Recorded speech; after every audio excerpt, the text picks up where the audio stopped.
You're still watching the City of Lagos TV show on TV Nigeria. Welcome to our Agencies in Focus segment. But of course, today we're taking you to the educational sector. And of course, when it has to do with the Themes Plus agenda of Governor Babajide Sanwo-Olu, education is a very critical pillar. And we are all aware of the governor's pragmatic initiative, transforming institutions in the city of Lagos into prominent citadel of learning. And of course, today we are here, right here, to verify, confirm, and ascertain the level of progress made so far in terms of academic achievements and, of course, very strategic, innovative efforts being made to push or realize the core mandate, the vision and mission of the Lagos State University of Education. It is my pleasure to welcome the Vice Chancellor of this great institution, Professor Bilikis Bidemi Lafiaji Okuneye. Prof, you're welcome. Thank you very much. To this special interview. Thank you very much. Now, considering the distinguished office you occupy as the Vice Chancellor, of course, this is a very highly esteemed institution. So give us a brief but precise profile of your person and your professional background. Thank you very much. I want to first and foremost appreciate you for this novel idea, having to transverse agencies to discover some of the achievement made by such agencies, especially the one that is in tune with Mr. Governor's Team Plus agenda. Thank you very much. Now, my name is Professor Bidemi Bilikis Lafiaji Okuneye, the Vice Chancellor of the Lagos State University of Education, Oyedepo, with a campus at Otedola, Epe. I'm a professor of health education, and I was appointed from the Lagos State University, Ojo, to become the provost of the SY College. I was the provost of Adeniran Ogunsanya College of Education, Oyedepo, before the College of Education was transmuted to becoming a university in 2022. I studied PhD first degree in LASUED. Indeed, I was the first product of that department to be retained because I came top of my class. I was retained as a graduate assistant shortly after my NYSC. Graduate assistantship is the lowest ebb of academic ladder, and I rose through that to becoming a professor in the same department. I had my master's degree in Unilag, and then I went on to obtain my PhD from the University of Ibadan in 2005. So it's in the academia I was able to navigate, especially motherhood and academic and career, to the glory of God in 2017, precisely 20 years after I became a professor.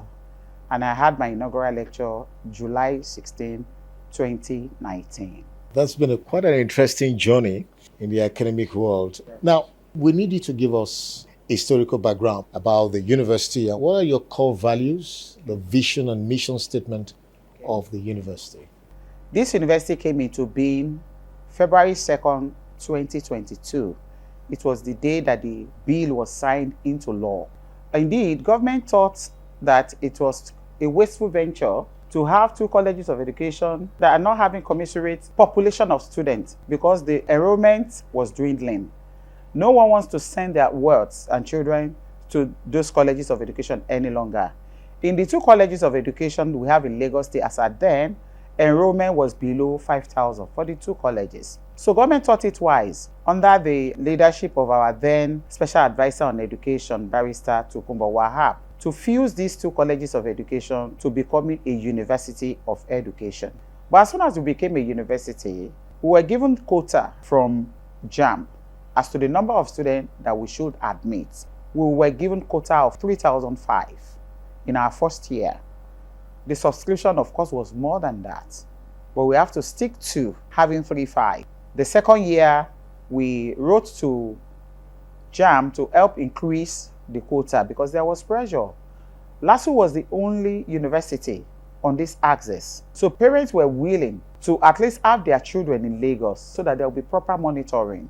So we had pressure from political figures here and there to admit their wards and children. And so in the next set, we had our quota increased to 4,005.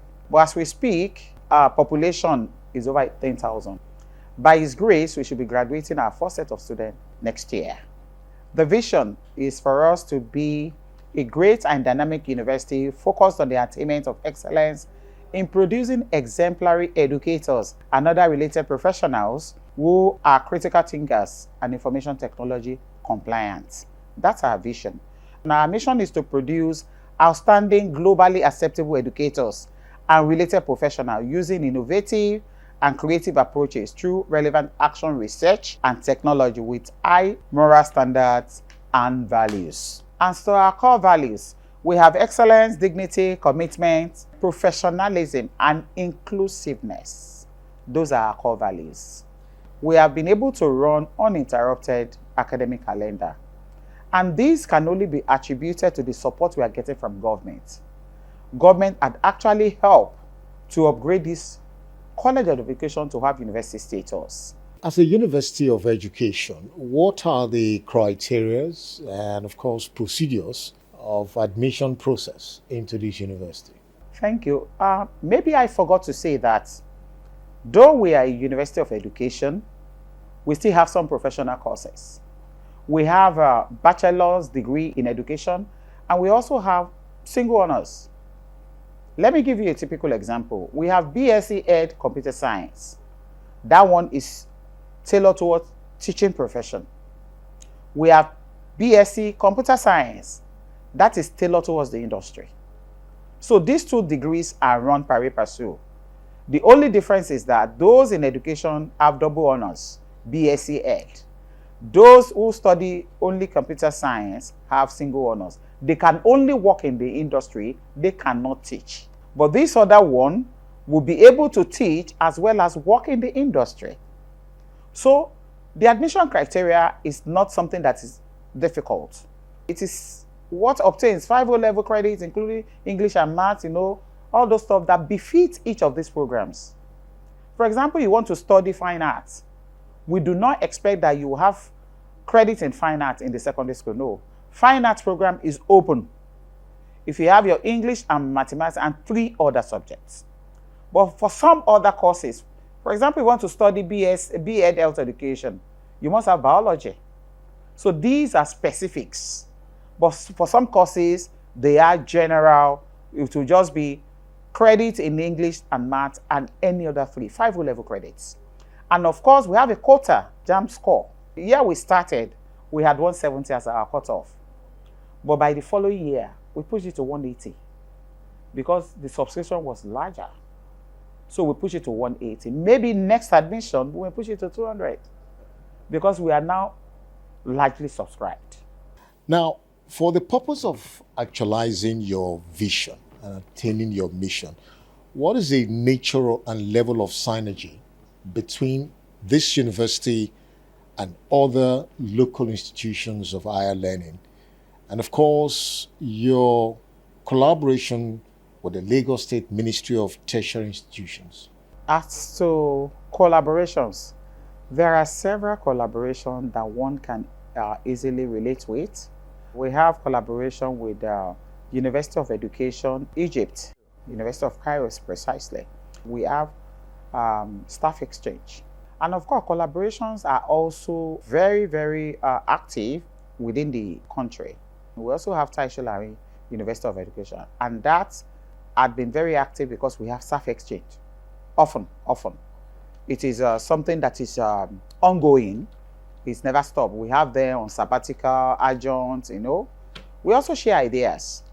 In terms of research too, our staff also collaborate with other staff in other universities to publish articles because that will enhance their outlook, their exposure. Recently, our student had to collaborate with another department in another university to show level of the standard that we have attained. And we found out that in some of these synergies and collaboration, we're even the one to watch out for.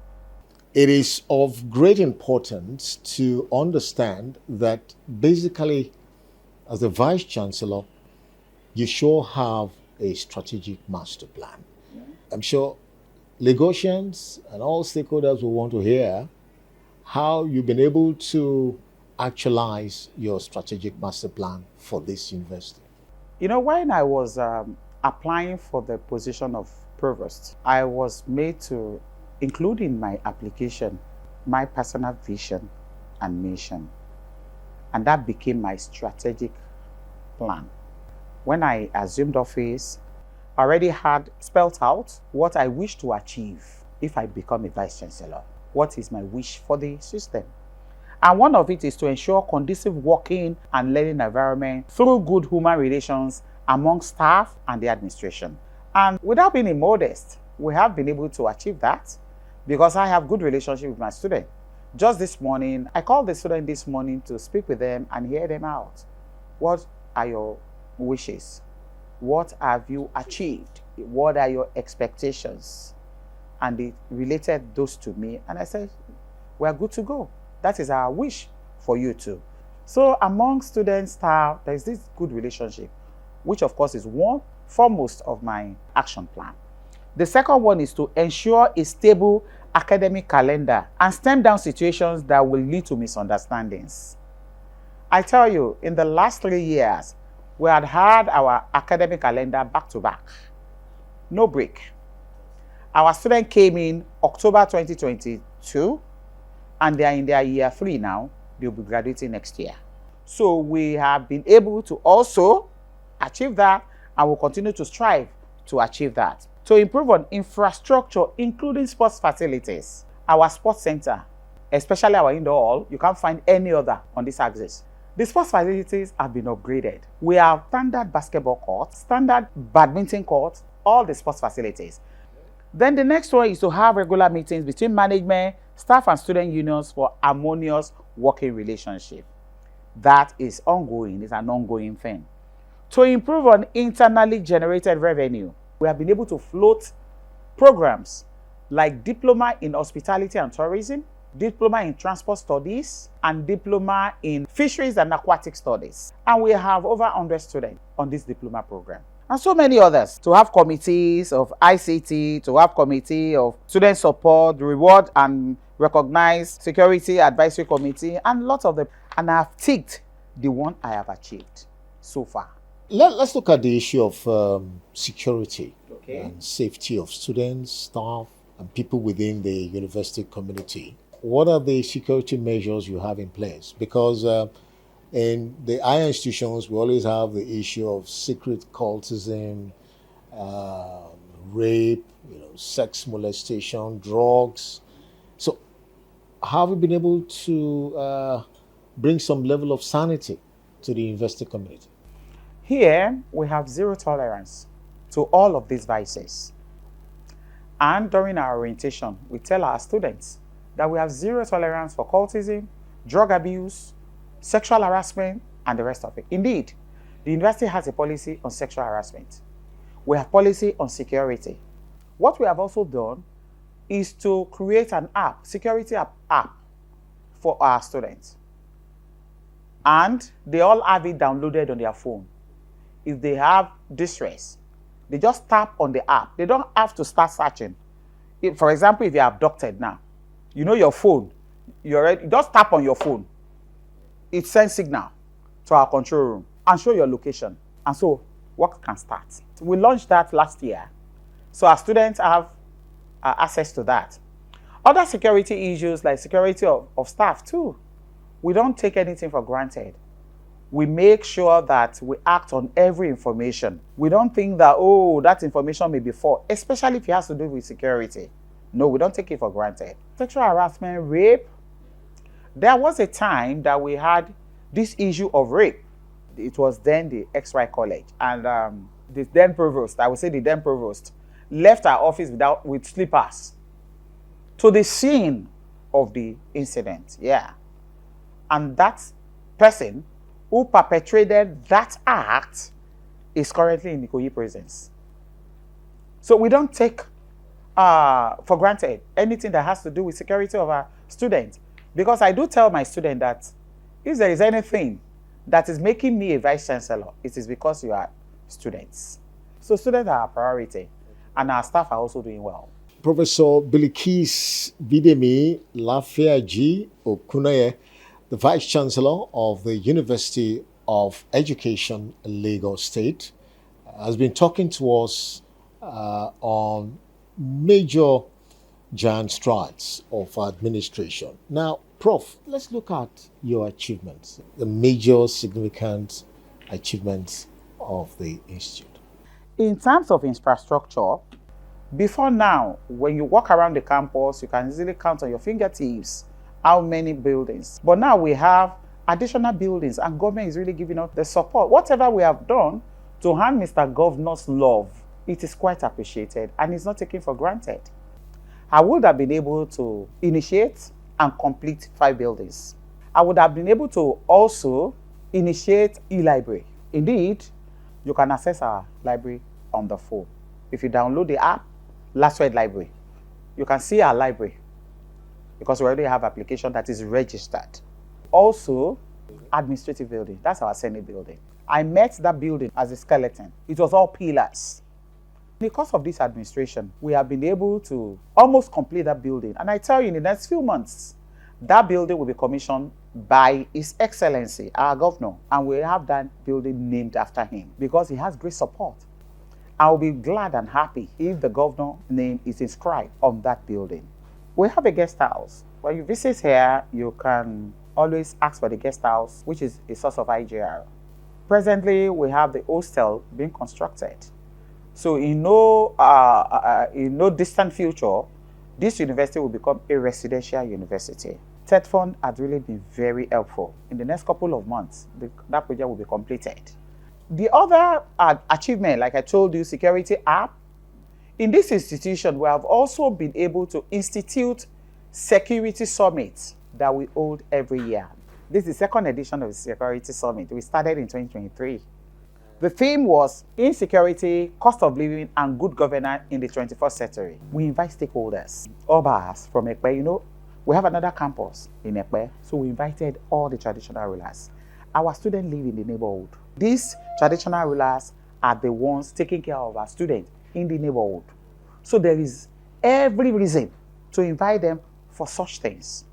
And that had actually been helpful because the highlight of this is the collaboration, the synergy between the community and the university. And the take-home usually is that there should be good relationship between the community and the school. Anyone who is among our students, they should not just think that they cannot report them to us. They should come forward to report our students. And if our students also find anything untoward in the community, I've just been to the Oloto this morning. He put a call through to me that he needed to see me. And this is part of what we have built. This is part of the foundation we have laid. That if you have any issue, call on us. We will oblige you. And we then discuss it and the problem is solved. So that is the take-home. So, Prof, how would you describe the level of support from the Lagos State Governor, Mr. Babajide Sanwo-Olu, and to what extent has your university been able to align your vision and mission to the Themes Plus agenda of the governor? As to the support, I will say it's massive. I mentioned earlier that I do not know the interest of Mr. Governor in this university. Honestly, it's been massive. Mr. Governor has done so well for us. Mr. Governor is super. And I want to say that all of this will not go in vain. We are going to make him proud of his support for this university.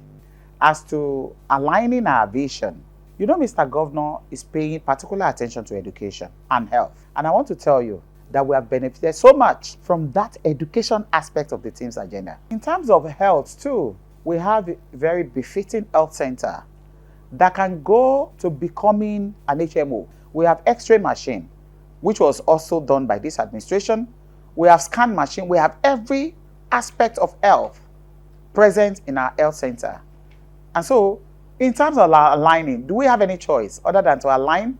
Government had laid down a very positive thing for you. So why not key into it? As you key into it, you enjoy it more. So our vision and mission in this university is in tune with the Teams Plus agenda.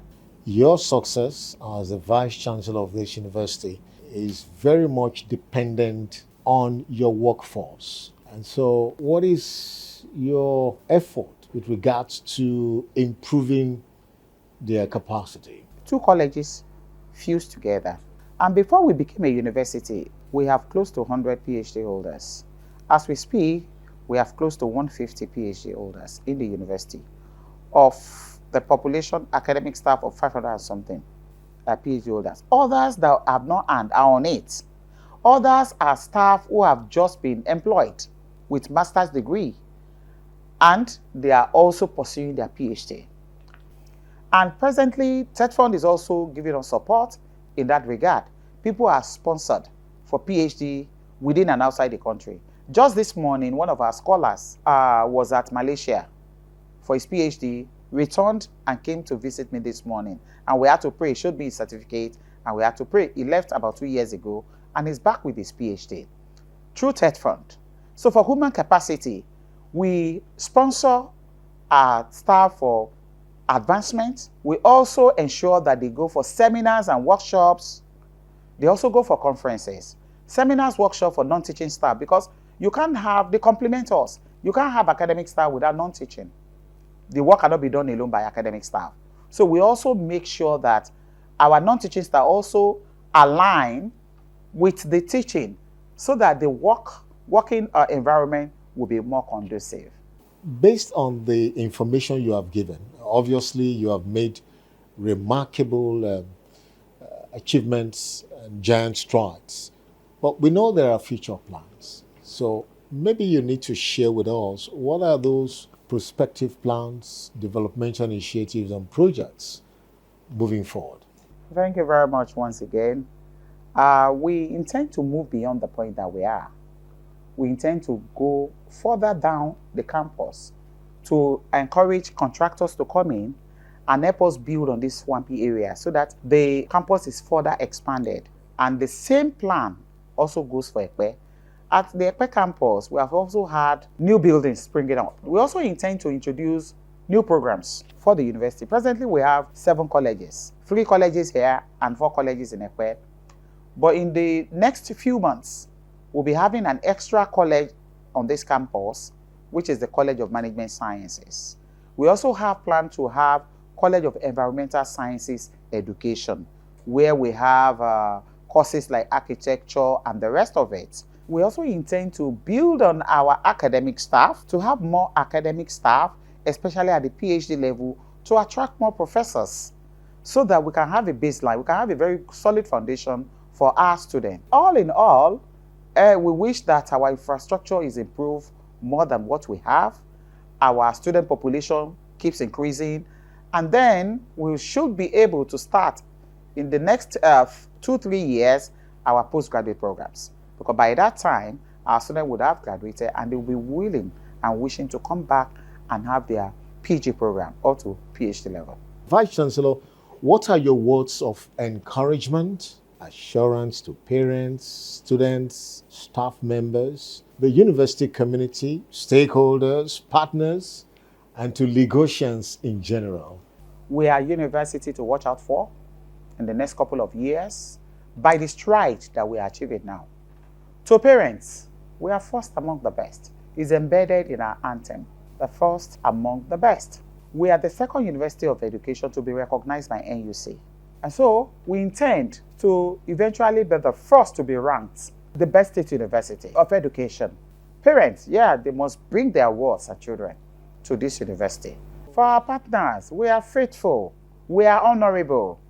You partner with us and you benefit so much from it. We stand for truth, we stand for commitment and transparency. All the time we showcase all of these things, and we also stand for hospitality. For Lagosians, as fellow Lagosians, the assurance I can give Lagosians is that this university is theirs. And the first admission criteria is to be a Lagosian. If you're a Lagosian, be rest assured that if you meet our cutoff, then you're good to go, because we take their interest into our consideration. This university is built for Lagosians. This university is built to produce manpower for the Lagos State government. The Vice Chancellor, Lagos State University of Education, Professor Bilikis Bidemi Lafiaji Okunaye, has been our guest on Lagos Agencies in Focus, with a special attention to the educational sector in the city of Lagos. To a great and to a large extent, it's obvious that the Lagos State University of Education is one university to be. And she has given Lagosians the assurance that there are better days to come for this institute. I want to thank you, madam. Thank you very much. Don't forget that when you have education, you have power. And that is what the Lagos State University of Education is proud to deliver to Lagosians. The City of Lagos TV show will continue in a moment. We'll be right back.